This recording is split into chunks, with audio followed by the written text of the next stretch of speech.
truck build Q&A question 7, I think we're up to, is from Emma, and she said, okay, so where do your clothes go? Now, this one gets a lot of people because we don't do hanging space.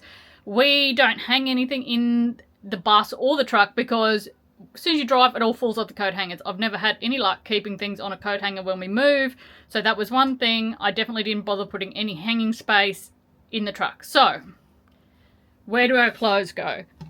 Day to day, my clothes go in this large drawer here, and Tom's is in the one underneath.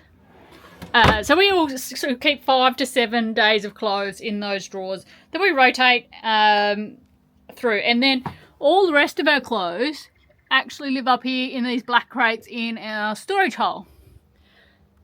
So yeah, on the road you don't need heaps of clothes. We use 5 to 7 sets that we rotate through, change it from summer to winter. At the moment it's a bit of a mix of both. I've got some summery stuff and still some warm stuff for the cold.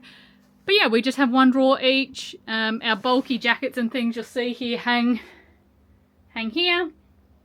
But yeah, and then we just rotate through those clothes with the ones we actually have in crates in the storage locker.